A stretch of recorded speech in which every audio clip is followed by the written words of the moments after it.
Welcome back to my channel, guys. So, we are now preparing. Naghahanda na kami dahil aalis kami today. May dental visit yung aking anak. So, napaka-importante na i-priority din natin yung oral health ng ating mga anak. And ready na yung aking bag na dadalhin. Of course, kompleto na yung mga essentials na kakailanganin.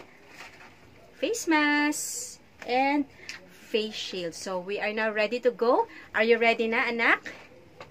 Ready na? Ready na? Ready na? Let's go! Nakabahan ako. Okay guys, dyan lang kayo. Samahan nyo kami sa araw na ito.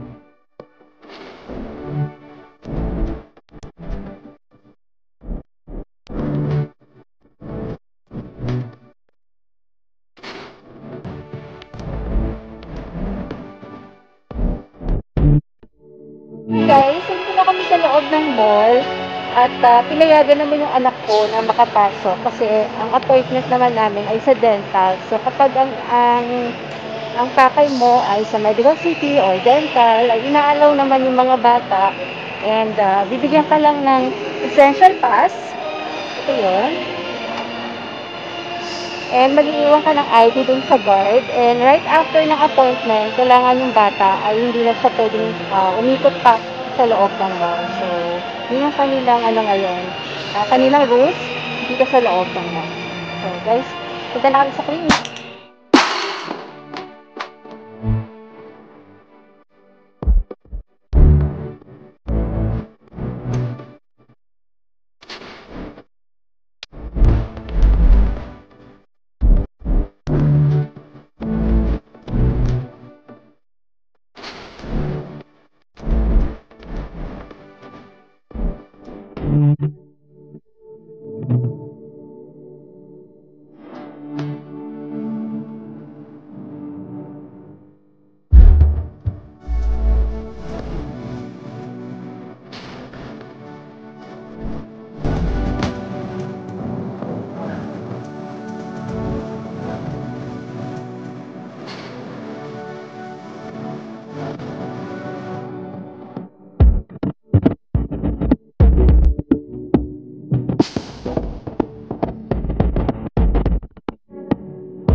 A few minutes later.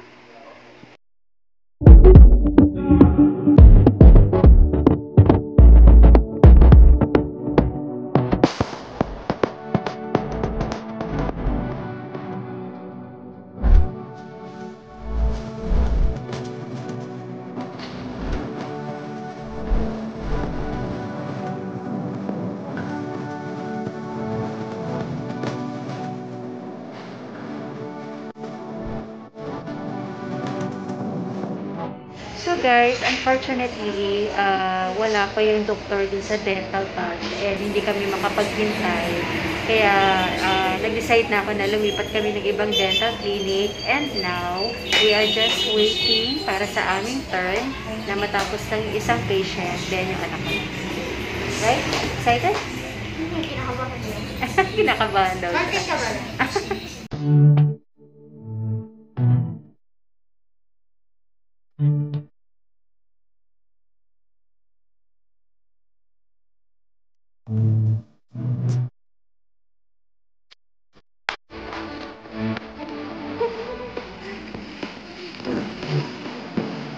Ready?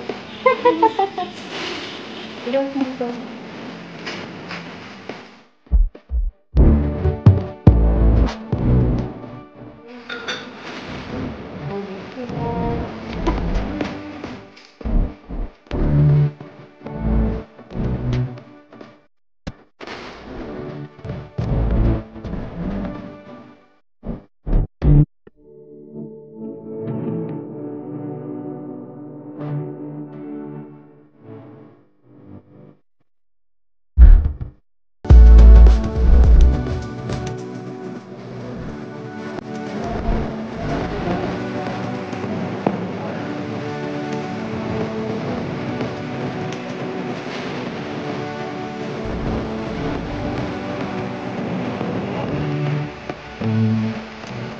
Big yan.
Hello po guys! Natanggal na po yung dikit kong tooth at na-clean na rin po ng dentist.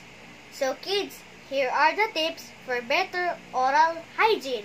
So, let's watch this! As a parent, you're always looking for ways to give your child the best care you can. That means that you want them to have smiles that are super healthy. Making sure that your child is taking proper care of their teeth can be a little bit tricky since there are so many things to consider. Your child's well-being is your biggest concern, and their oral hygiene is an important part of their overall health. The care of your child's teeth and gums begins with you. You can set them on the right path for a lifetime of excellent oral hygiene. Here are the tips for better oral hygiene.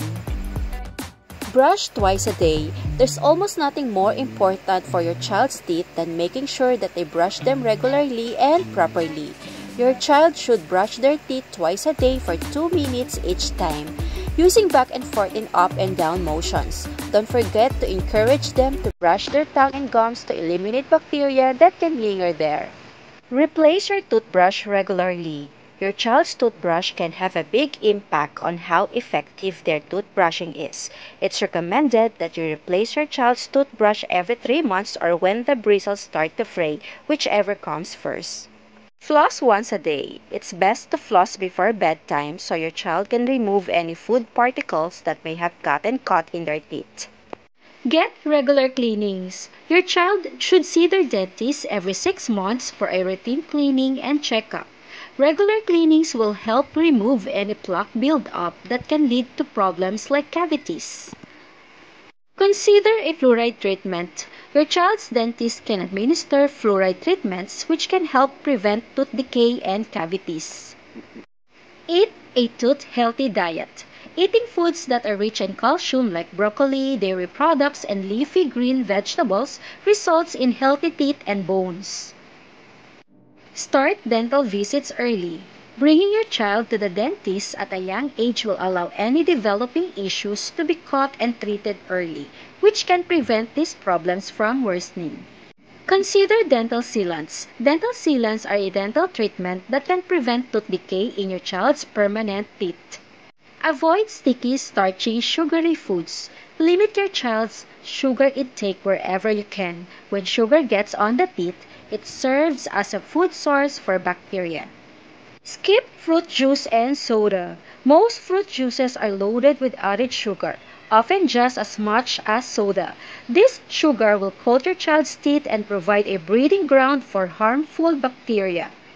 Discourage tobacco use early in life. Talking to your child about the dangers of tobacco starting at a young age can help keep them away from the stuff as they grow older. Aside from all of the horrible health issues it can cause to the rest of your body, tobacco can also wreak havoc on the teeth.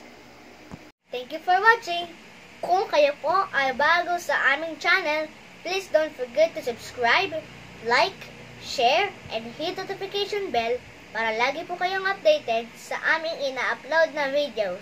So, stay safe, stay healthy, God bless us all, and see you on our next video. Bye! God bless us all!